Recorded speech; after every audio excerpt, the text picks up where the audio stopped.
Hey everyone, it's Adam. I hope this finds you healthy and safe. And before we jump into today's show, I just wanted to take a moment to say thank you so much to everyone who's watched or listened to the podcast so far. I've been really encouraged by the early response and by the feedback I've gotten on the episode so far. And so I just wanted to say thank you. And if you haven't already, please take a moment now to hit subscribe on the platform you're listening to this or watching this on. This just lets the providers know that you're getting value from the show and you'd like to be here when we produce additional content. And I want to make sure that this content reaches the most people possible. And so if you're enjoying the show, I'd really appreciate if you could share it with a friend or two who might find this content valuable, especially in the difficult times we face right now. And if you're listening to this on Apple Podcasts, I'd really appreciate a 5-star review. And with that, again, thank you so much for being here, and I hope you enjoyed today's show. Welcome to the Mindful Fire podcast, where we explore living mindfully on the path to financial independence and beyond. On today's episode, I'm joined by my friend Morgan Bricca, a muralist, meditator, blogger, author, and podcaster in the San Francisco Bay Area. Morgan and I had a great conversation, and I've decided to break it into 2 parts. On today's episode, we'll explore part 1 of our conversation, focused on how Morgan is pursuing financial independence in a very mindful and intentional way, and how she created the conditions in her life financially so that she could pursue her passion for mural art full time without sacrificing her financial well-being. In this episode, we explore how Morgan discovered financial independence early in life by reading the famous book, Your Money or Your Life, and how reading that book changed how she thought about money and life. And we learn how Morgan applied the concepts of financial independence to fast-track her path to doing work that she loves as a professional muralist. And we hear why Morgan believes that donating to charity is the best way to clean up your own finances, and what she learned by committing to donate 10% of her profits to charity early in her career as a mural artist. And Morgan and I dive deep into the idea of creating sustainability in one's life, and why she believes pursuing financial independence is the perfect way to create that level of sustainability in your life. Morgan and I also explore the dangers of focusing so much on the future and on reaching financial independence that we can miss the life that is ours to live right now, and that most of what we are thinking about in the future and dreaming about can actually be had right here, right now. And Morgan and I will explore the benefits that come with just being on the path to financial independence, and that it's not an all or nothing game. And we'll explore the freedom that comes from just knowing yourself, knowing your finances, and being on the path to financial independence. She's been a longtime meditator, and we'll dive into many of the lessons and realizations she's had throughout the years and how she's applied that to her financial life as well. And in this episode, I share one of my biggest dreams: to design and build my own house, and how I've recently learned why this is such a priority for me. And I share with Morgan that while designing and building my own house is still several years away, I've found smaller goals like building a casita where I can work and meditate and exercise. And I share a funny story with Morgan how she unknowingly influenced my path towards designing and building this casita, and how this tapestry behind me is actually influenced by meeting Morgan a year and a half ago. And Morgan shares a fundamental belief that she holds, that we don't need to wait until financial independence to live the life that we dream of. And Morgan shares her top advice for those early on the path to financial independence. And Morgan shares her top advice for people getting started with meditation and mindfulness. And with that, again, thank you so much for being here, and I hope you enjoyed today's show. Welcome to the podcast, Morgan. Hey, thanks, Adam. Nice to be here. So I'd love to start by just giving this audience a sense for how we met, because I'm finding as I do this podcast that every guest I've had so far, I've met in an extremely random and improbable way. I met Morgan at Wisdom 2.0, a conference about mindfulness and technology. I think it was about a year and a half ago or so. And it just so happened that at the nighttime party, Morgan and I happened to be getting a glass of water from the water cooler at the same time. So we started talking about mindfulness and the conference and, what do you do? And Morgan was telling me about how she's created a life and a career in painting beautiful murals, including one that I actually had known quite well. one at the Google community space in San Francisco, where I'd hosted a mindfulness and emotional intelligence workshop for a local nonprofit. I'd really been excited about financial independence, retire early at the time, because I think I was just really getting into it. And I was like, Morgan, have you heard of this thing? You can retire early once you have 25 times your annual expenses. And Morgan just looks at me and she's like, yeah, that's what I'm doing. How do you think I'm a full-time artist? Like I've been doing this for years. And I was like mind blown. And so I knew when I started this podcast that I'd have to get Morgan on and dive into your story. And so really excited to have you here. Thank you so much. Yeah, I remember that. I love to dance. And I remember that night there was a lot of dancing. So I had to go back for water a few times. And so let's just start at the beginning with my story, which is I read Your Money or Your Life when I was like 20. I was still in my senior year. I don't know how I came across that book. I read a lot of books, but I just resonated all those ideas. And like, so right with my first job, I was like, I am going to calculate my retirement early on.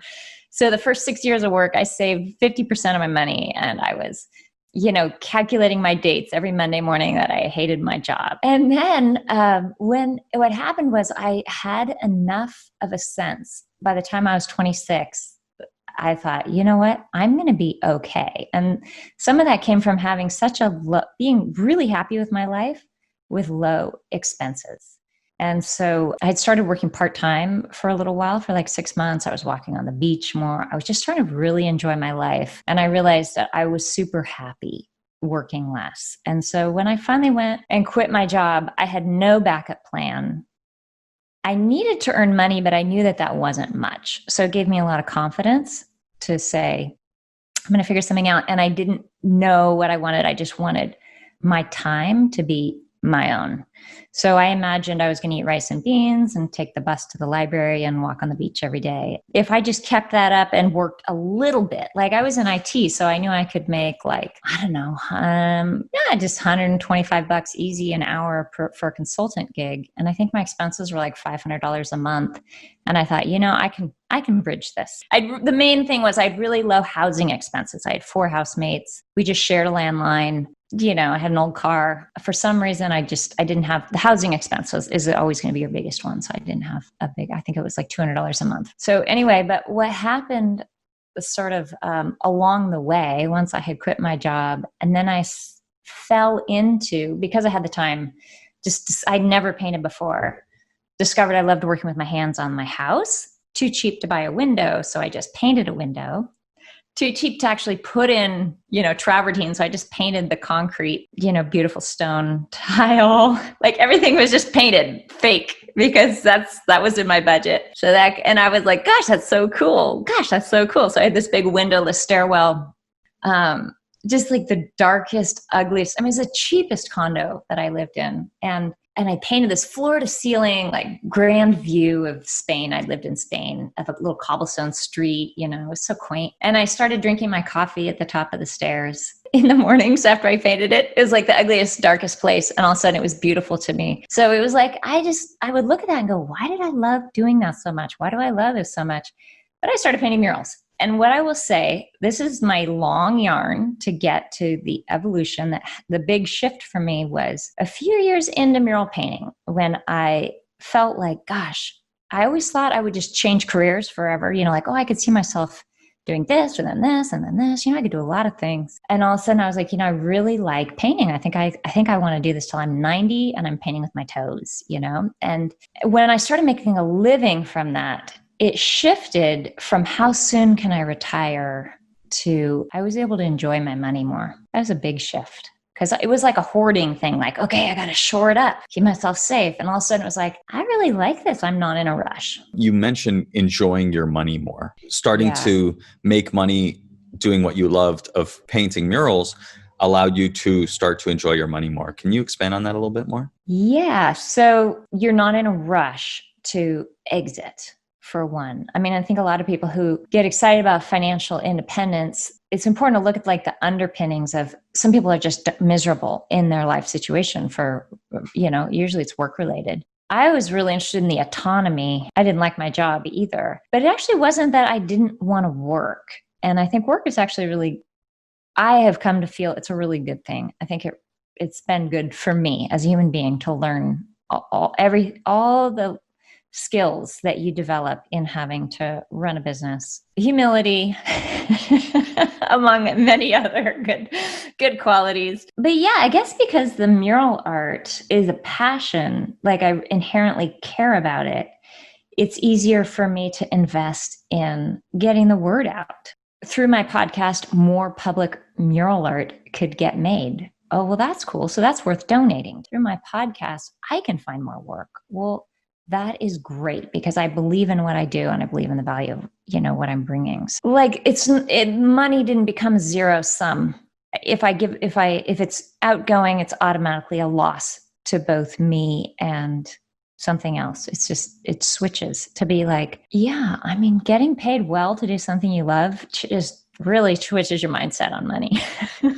Yes. I remember when I met you and you told me your whole story, like you told me that you were making six figures painting murals. And I was like, holy cow, like that's incredible. Because you always think, like the starving artist, like it's hard to, I think that's what you're trying to change. You don't have to be starving to do art or what you love. Yes. Yeah. And even though I believe in it on principle, I actually think it's really important for artists to be professional and make money doing it. So on principle, I don't see myself as a charity. I'm not giving mural projects away. When I was 25, I remember this. My expenses were $500 a month because I had a conversation with my sister and she was like, I'm like 10 times that. And I was like, what? So my expenses have ballooned, right? Because I leveraged my retirement stuff into getting this house where we live, which was the right thing. My son was starting kindergarten and all of a sudden it was like, I want to know where we're going to live. I want him to go to good schools. You kind of rearrange, and I got sucked into a lot of that. So our expenses have gone up so much. I love transparency. So I'll just tell you, they're $5,000 a month. Well, the other day I did a mural. I have a $5,000 minimum. It took me one day. So in one day's work, I met my minimum. That is incredible. Yes. In one day's work, you satisfied your expenses for the month. Yeah. Well, and then that's a little bit, you need taxes. Of course. Fire makes, okay, you know what? I really have an agenda. I want to tell you what I think. Please do. Okay. Fire makes so much sense, but is very future oriented. You can work with those ideas in the present. Like, what would it mean for me to be set? What would it mean for me to be okay, like right now? So the mindfulness is really integrating into the present those qualities that you're kind of pitching out into the future. So the main thing is, I do believe in having total integrity with your finances. I'm not a woo-woo, like, oh, we'll just believe it's going to come and it's going to be in the future. Like, go ahead and be in complete integrity with your plan. But then in your thoughts, in your mindfulness, you're creating more joy in the present, more abundance, like in your life without the material things. And that foundation of having low expenses is so powerful. You have so many choices. It's like right now with COVID, I really haven't had very much work in the last 6 months at all. But I'm kind of like a glider plane. It's like, okay, maybe I'm adding 6 months to the end of my, fire. I'm not stressed out. And what a gift that is. And so I just feel like at every point along the way of being on that path, you're already giving yourself a gift. Not that it means you should abandon it or not do that. It's always empowering. You're always opening up new decisions for yourself. Like, you wake up 6 years later, and you're like, well, I'm halfway to retirement now. I think I could go part-time and just extend that out 3 or 4 years, stuff like that. So when you say being in integrity with your finances, what does that mean? I have a friend who is saving the earth, and really about environmental justice and stuff like that. Always in debt, always borrowing money, can't support himself. And to me, you can actually make yourself a sustainable entity so that you're able to give. But I mean, that works on all levels too, with mindfulness. If you're taking care of yourself, you're able to show up. Like, I'm not in a panic right now. That's a different way that I can show up. And actually, I have a little bit to share. So that's another way I can show up. And I guess just being in it with integrity, when I think about that, I think about the sustainability. Having a support was actually really important to me, my values.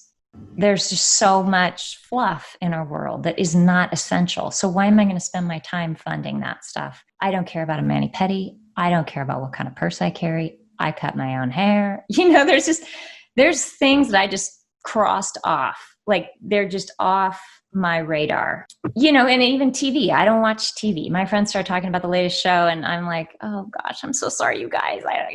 I'll just wait over here in the corner until you guys are done with that conversation. Or, like, what kind of purse do you wear? I'm like, I just kind of wait out those conversations and wait until something else. Because I just don't want to spend all my energy on stuff that isn't important and core to me. So I guess being in integrity is just aligning all those things, or what you care about. I mean, not really a judgment, but just like what lights me up, what brings me joy. Leather does not. Jewelry does not. I've never been into jewelry. My husband, we just celebrated 20 years and he's like, would you like a piece of jewelry? And I was like, no, I don't want any jewelry. That'd be an insult. And so, yeah, you're saying, being integrity is really aligning how you spend your money and, with bringing mindfulness into it, how you spend your attention in alignment with your values. Is that what you were saying? Yeah. Life is so short. So just because you're on the path to financial independence, don't postpone joy. I mean, that would defeat the purpose. So it's like bringing that in. Actually, I would say, so for me, I told you I read Your Money or Your Life. That was just an early book that I would say influenced how I thought a lot, really changed my trajectory.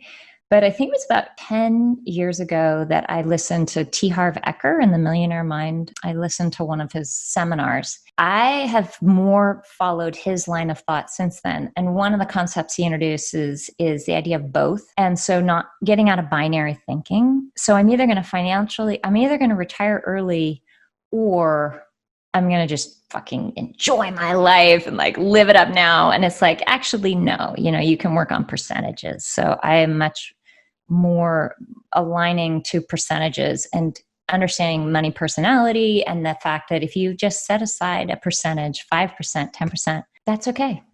So there's a percentage thing with his philosophy that I liked. Can you explain that percentage thing a little bit more? Because you're saying align with percentages. You kind of hinted at it with the 5% to just indulge. Is that it, or is there more to it? This is cool because my kids are actually, I think, very financially savvy, but I started them off since they were little with 5 buckets. So they get $20 a week, and $5 goes towards play money. That's like they could just go and get ice cream or candy. $5 goes towards big toys, which is something they're like kind of bigger and they're saving up for. So, and then they have money that they'll invest that they'll never spend. That's $5. And then we put $5 towards college money, like not just college spending money, $5 to donate. So we had them in 20% each. And they have followed that, and they never spend their big toys. They still have their big toys. My son is heading off to college, and he'll have $6,000 to spend over his 4 college years. He'll have $6,000 that is like he's learning to invest with that he'll never spend. He's got about $5,000 in his big toys, so he could buy a car. Anyway, so it's actually the same principles, just different percentages for me. That's how I've divvied things up. And it's important to have 5% where you're just like, you know what? I worked so hard today. I know that at the end of this, I'm going to get a massage. I'm going to get that cashmere sweater that I wanted. And I'm going to get that Queen Amon that's like $5 downtown that I love or whatever. You have to go for it. Some, I think. So, and there's room for that, and still saving. Like right now, it's 30% that I save. It's not huge, but I'm also not in a rush. Yeah, so it sounds like you do set some specific percentages of how you want your money to flow. Like you're intentional about that. Yeah. Old habits die hard. Yeah. What's the old habit? You've just been doing it for a while? Because I started out that way. And once you learn how to think that way, you have that skill. How would you recommend somebody get started with that? T. Harv Eker says you can do percentages with $1. Wherever you're at, there's a percentage of $100, and you start wherever you are. So yeah, I mean, that's like the getting in integrity with like how much I'm actually spending. What's my goal? Is my goal 30% savings? What's my time frame? And get everything lined up so you know how much money you have to play with. And then when you play with that money, it's an integrity. It's like, oh, I have a $300 budget to blow this weekend and I'm going to go for it. That's my treat. This is how I've decided to spoil myself. And it's in alignment with, I'm not taking anything away from donation. I for many years, actually, I would say this really helped me out early in my business, was I donated 10% of my profits to Trickle Up. They give micro grants to mostly women to get their own sort of small business started. That resonated with me. But when I had that commitment of giving 10% to charity at a time when, of course, I mean, we never feel like we can give 10%. That's like, we don't have enough bandwidth for that, right? But once you start that discipline, it changed how I thought about my work. Like, I'm not a charity, I'm a business. And with this project, as I charge more, I can give more. And my goal is to give away this much a year. And this matters to me. And if I charge 10% more on this project, she can get another goat and it's like it links you to something bigger. So I actually really think donating helps you clean up your own finances. I mean, there's all these little tricks to figure out where our own blind spots are. And that was one of my scarcity blind spots. Yeah, it's really interesting to think about being intentional about those percentages of here's how much goes to savings, here's how much goes to contribution and charity. Mm-hmm. Knowing that it could free you up to not worry as much about not having enough because you've already done the math. Because I'll speak for myself, I don't want to spend any money. So the idea of setting aside $300 to blow this weekend and then actually blowing that much, actually spending that money sees inconceivable to me. My wife thinks I'm out of my mind, but and I probably am. But you are. You are. I love that. So what are your thoughts on that? Here's the thing, is it's a balance. So I was blessed to marry someone who's actually more frugal than I am. We're both making great money, and he will harass me if I go downtown to get the full price ice cream at the boutique ice cream store, because he'll be like, no, I'll drive to Safeway for you guys and get you, what flavor do you want? And it's like, honey, this is my splurge for the week. I'm taking my kids out to ice cream. So I'm just saying, there is a line, but what I notice in his personality underlining it, it's very easy for me to be critical of him because I'm his wife, is he actually doesn't let himself really enjoy. There's something about that he doesn't deserve it. And so, like I said, with the principles, it helps you find your own blind spots. And there could be blind spots in there that you'll learn about. But it's the same thing with mindfulness and meditation. Okay, this is it. This is where it intersects. With meditation, the most important thing is you sit down and you do it.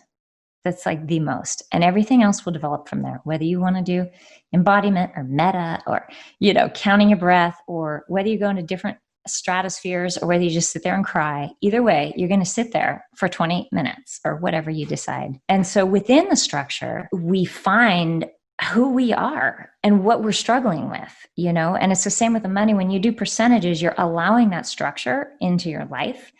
And then you can see where the areas that you struggle with with being in integrity and in alignment. We want to wiggle out of things or and some of that you might be hiding around. You don't really deserve something really nice for yourself. So actually setting aside 5% and getting that Patagonia, the right color, whatever it is for you, everyone's got their thing, and go get it. And you get it, not as a gift, but to give it to yourself. I think those exercises are super helpful, because what happens is if you don't, over the long haul, it will come back to bite you.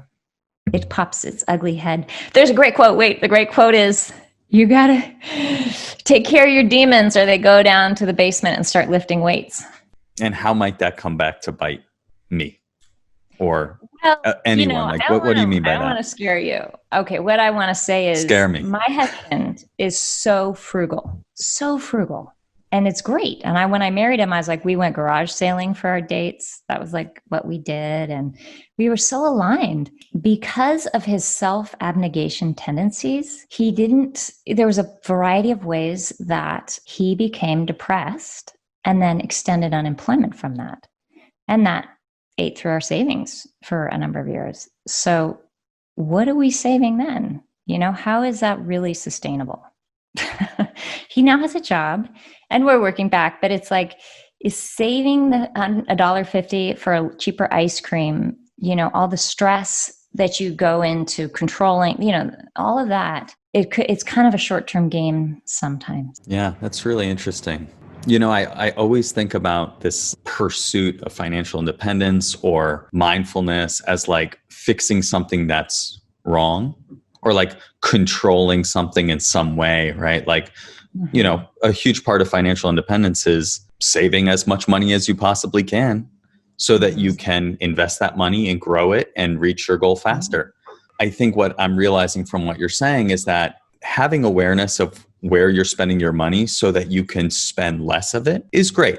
But it sounds like there's also some self-awareness that can be had about where you're not spending money, where you would enjoy the things that you'd be spending money on that would benefit your life, that would help increase your enjoyment of life and your skills and your different things. And so having awareness or developing awareness of those blind spots might be just as, if not more important in the grand scheme of things. Yeah, because there's a stability. Having it really work for you now makes you more likely to be able to sustain it over 20 years. And there is something about people who have so much self-denial and then they just freak out and buy the boat, So you got it. The midlife crisis, right? Yeah. I really liked what you said about sustainability, right? Like financial independence as a tool of creating sustainability in your life. And I really resonate with the idea of it can't all be future focused, right? Like I can't just be striving for this future state when I reach financial independence and then everything will just work out and be perfect and I'll be happy and all of that. But we get so caught up. I mean, I'll speak for myself. Like I get so caught up in that vision of reaching financial independence and doing whatever I want. But when I really stop to think about it, all of that is available to me right now as I'm on the path. And it sounds like you realized that early on in your career, that as you stepped away from the corporate job and had a little bit more free time to explore yourself and your interest, and you started painting and realizing that, oh, hey, I could make less money and still make this work as long as I'm covering the expenses that I need and saving for the future. I can do this right now. And that's really powerful and it's like, I'm not saying, I mean, in your case, you don't have to do anything differently with your finances, but with the mind that comes up when you said like, I'm really excited about retiring, it's like understanding what you're excited about in the future, where your mind goes and being mindful and bringing it into the present. Like, what am I excited about? Is it that freedom of autonomy? And if it is, could I be a consultant? Could I shift my job so that I move more of that in now? And at this point, because you're so far along the path, I'm sure, you could say what you might be willing to trade. Well, my income might go down by 30% and it might take me a few years longer. But it's like, but what I'm really excited about, I can tell, is that autonomy piece or that ability to travel large chunks of the year, stuff like that. Like if you figure out what it is and then integrate that in some way into the now. If you can still, it's not that you're not also doing the paperwork and being diligent about the savings. It's just the psychological mindfulness of bringing it in the present. Like how, I think it gets back to what you said, like doing both, right? Yeah. Saving for the future, but also taking care of right now and living in alignment as much as possible right now with purpose and values that are important. Yeah. Oh yeah. I really liked seeing your clarity and enthusiasm for financial independence. And I'm curious what comes to your head when you say that? What are you excited about? What do you see happening right then? I was super focused on becoming an entrepreneur. Well, I mean, the first thing I get is like, you want to save all your money and retire so you can start your own work. I know. It is that. Did I get that right? Yes. That idea has eased up, right? I've realized a few things. Number one, it's not all about, leaving the corporate world, right? I have the best work situation that I could possibly have. Right. And so it's not that. And I've gone through times where I've loved my job and hated my job. And it's just like I go through those periods, and that's okay. And more, I've realized that it's not so much about being an entrepreneur, right? For me, it's like I've learned that my values are really around building connection with people and by bringing people together and creating opportunity, right? So like I do these like mentorship calls as part of this Grow with Google program where small businesses come and learn like digital skills. And they have a coaching call with me, and I can help them with their Google Analytics because that's what I know about. And it's just like so motivating to me to like help them create opportunity in their life. You know, helping my brother get a job, helping my friends find new opportunities. Like it's really, really motivating for me. And so like that's what I want to be doing. And that's what the business would be. And so, but like I'm exploring like what that is, you know, through the podcast, right? Like this is both of those things, right? Yeah. The more I know that as like really, really important and keep coming back to it. I always joke that I have to learn lessons like 5 or 10 times before I really know them, you know, so it's investing more in mindfulness. And I just think that this idea of financial independence is just so transformative. And it's not even the getting there, it's the journey, right? It's like you were saying, it's the integrity, it's the knowing what you value and aligning your time and your money with the things that really matter to you. And the more I explore this, the more I realize it's not out there, it's right here. If I can bring, like, there's no reason I can't do this more right now. I'm literally in a sales job. Like I build connection and create opportunity as part of my job. And it's so easy to forget that with all of the busyness and the meetings and the emails and the performance reviews and things like that. I guess what I'm saying is like the opportunity to focus on that and check in. Am I aligned or am I not aligned? And to design my work life in alignment with those things. I see that as like really good practice for after. Yes. It's good. Yeah. It's good forever. It's good for Adam. It's good Adam. That's what we want, you know? Yes. Yeah. I would say it sounds like there's so many benefits to where you are. Like it's giving you a platform to do the meditation classes. And, you know, there's a lot of professional support and development. And so as you become towards financial freedom and you have a little more power, you can always have a little more leverage with your boss and say, I'm going to keep doing the parts that I love, but actually I don't go to meetings anymore. Or like I'm only working 30 hours a week, or, you know, you can just throw stuff. I mean, you know where you can go. But I would say every job, I mean, I love my work and there's parts of it that are just work, you know, aren't that much fun. So that's sort of inherent with any, you know, in order to have those moments doing exactly what you want. Sometimes there's hours that support that. So that's life, right? Yeah. But the point for everybody is that as you get closer, you get more empowered. You're more confident shifting some of the pieces around so that they're getting closer to what you want. It sounds like your business though would be of service, and if you know that you love to be of service, that's how you make money, is when you're of service. And it sounds like you'd be really good at that. I'm not sure that the world can wait another however many years for you to. I think they need you now. Everyone needs you now. Yeah. Well, that's the thing, you know, like I need your Google Analytics.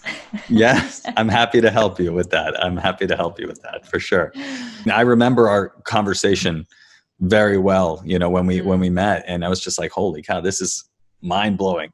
So like, and I've thought about you since, like this is like a result of you. Like I was sitting. So cool. Yeah. It's funny because like I was sitting in this whole thing. So I agree big time that like spaces matter. This little space here, like I'm in the basement and I've like created this little space for myself. And like I this desk, like I designed this desk in my mind and built it because like I've always wanted to have a drafting desk. And when I think about the future, it's always like me like envisioning my house that I'm going to design one day because I wanted to be an architect. Thank God I am not an architect because I would never retire, but I was very excited about architecture and still am. And so like this idea of spaces mattering like very much resonates with me. And so I've always like, I've had this idea that like on the path to the house, there's this casita, you know, this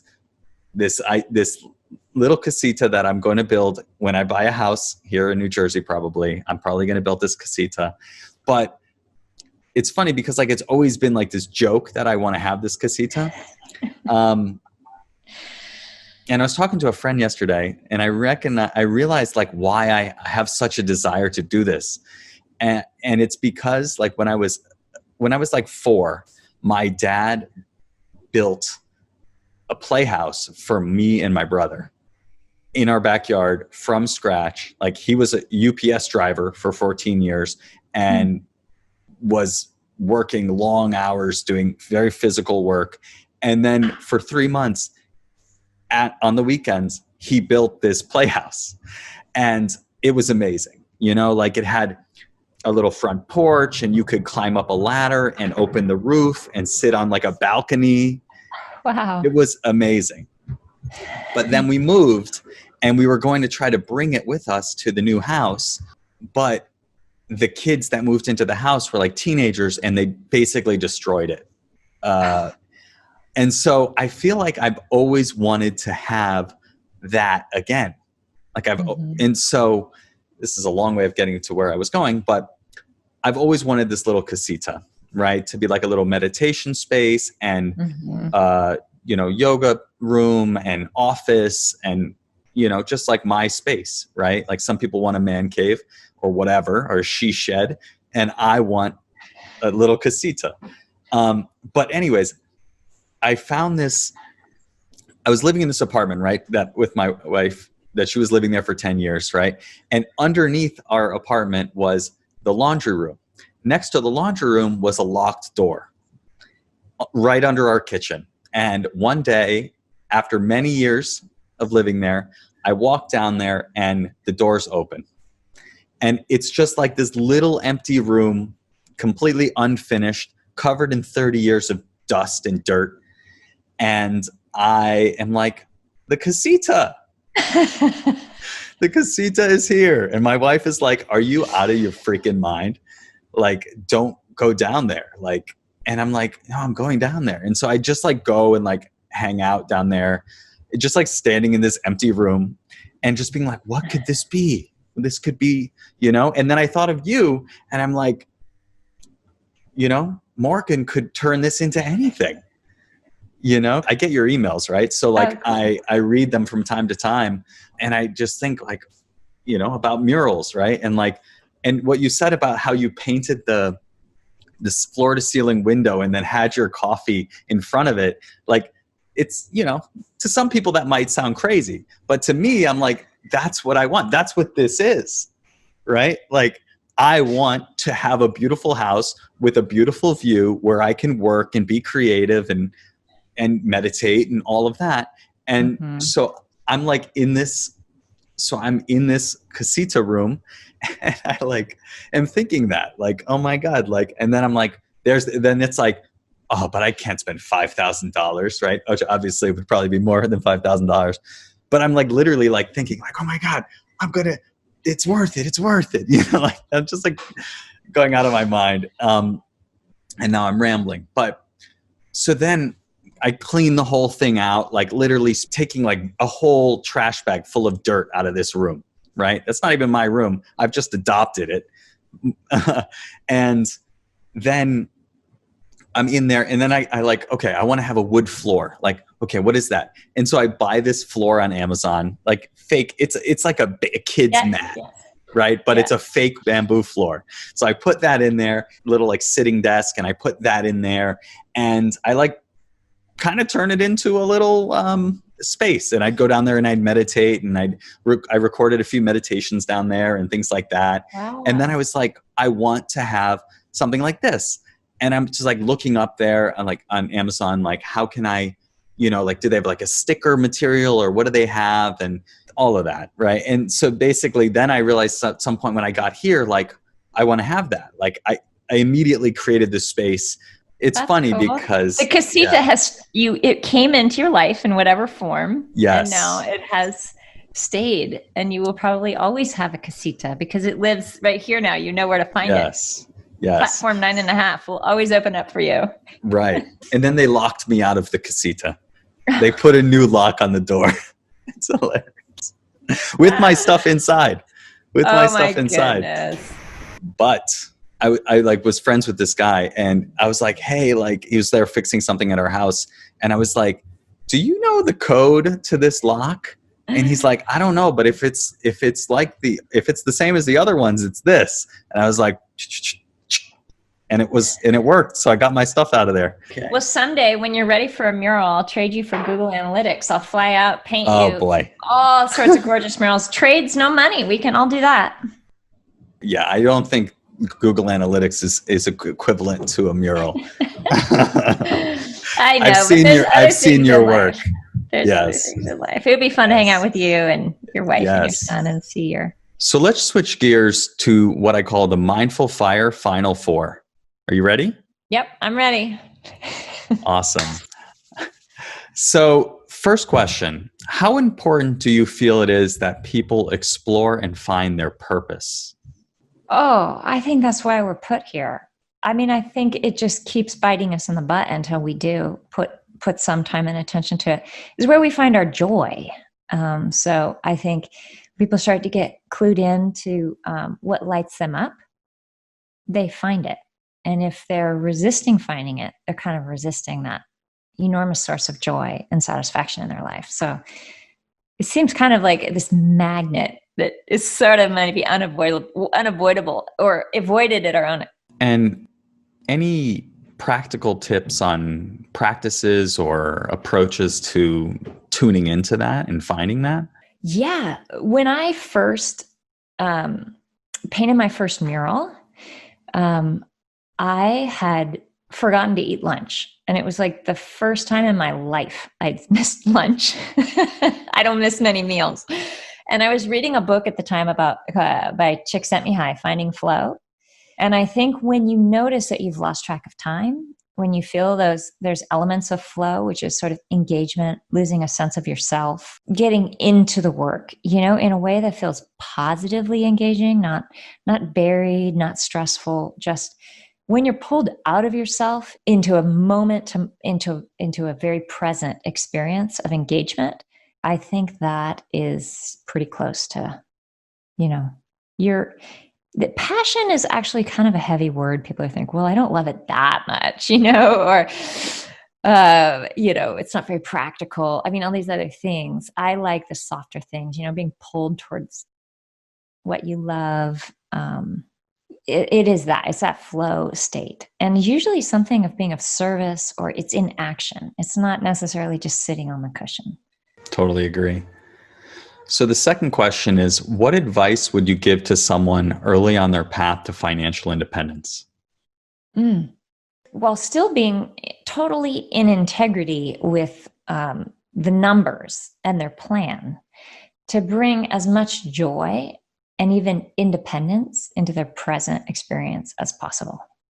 Because usually, for me at least, I was looking for autonomy and looking to just really bring more space into my life, more time and more joy. Those are two things. And so I think that can be brought in sooner. Don't wait on those things. All right. Question number 3. What advice would you give to someone getting started with meditation and mindfulness? For me, it was setting aside the time, making the disciplined practice. And it was like I found my meditation teacher after I'd been practicing 6 months, or, everything came into place. But I think I spent 20 years with the idea I was going to start meditating like tomorrow or next week, or, one-off things. And I think really creating that container So I'm a big fan, I have to say, of structure, creating structure, and then finding where we want to wiggle within that and learning from that structure we create. So creating room for the human within that, but still, not letting go of, for example, with the financial independence, like being in integrity with the numbers, but then noticing how you can bring more of the joy in. And it's the same with meditation, like set that time, sit down, but then you're still going to learn new techniques or explore within that. Yeah, I totally agree with that. Yeah. Yay, I'm getting them all right, huh, Adam? You are. Yeah, that was right. I approve. Phew. And the last question is, how can people find you online and find more about what you're working on? Oh, cool. Well, I would love to invite people. I mean, you said you've been reading my blog since you met me, and I do put out a blog every month. It's about art. It's also about what I'm thinking about. And I think that's a great way for people to get to know me, get a little inspiration. It's only once a month. That's a great place to start. I'm also on Instagram at morgan.murals.studios. That's a good place to DM me and just kind of see visually the kind of walls I've been working on recently. Yeah, and my book is coming out. So if you're subscribed to my blog or follow me on Instagram, you're going to get updates on that. And you also have a podcast, right? Yes. So I have gotten more excited. I've been evolving in my career from, residential to more and more public murals. And I see that there's like gaps of information, or like mural painting is kind of like the Wild West. It's a new fad. Actually, it's even in the last 5 years gained a lot of popularity with Instagram. Placemaking is now like the big word in public, design. And also now with the political grassroots movement, people really finding voice in their communities by putting it on the wall. So I really feel like there is a lot of attention going towards mural art, but there's not a lot of information about best practices, funding, approvals, those kind of things. So the podcast was an attempt to bridge that. So I'm interviewing art advocates, like how did you get mural art into your community, artists, how you do this, those are interesting, and art commissioners, like the director of public art, stuff like that. And so the book is actually along those lines also, with helping artists learn to make a business out of it and best practices. So I think the blog and the podcast focuses on murals and it focuses on Bay Area, but it's much broader than that too. So it's called If These Walls Could Talk. Stitcher, Apple, iTunes, whatever. Yeah. Awesome. Well, I'll put links to your website, your Instagram, the podcast in the show notes for today's episode. Thanks, Adam. Which you can find at mindfulfire.org.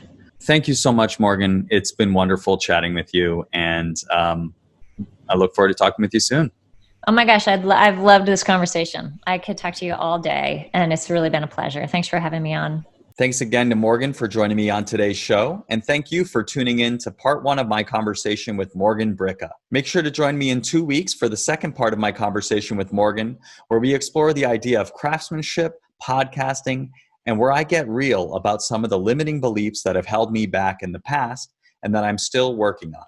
And if you've got value from today's show, please make sure to hit subscribe if you haven't done so already. This just lets the providers know you're getting value from the show and you want to be here when we produce additional content. If you're listening to this on Apple Podcasts, I'd really appreciate if you could leave a 5-star review, which helps more people find out about the podcast. And if you'd like to join my mailing list, please do so at mindfulfire.org. Thank you again for joining me, and I'll catch you next time.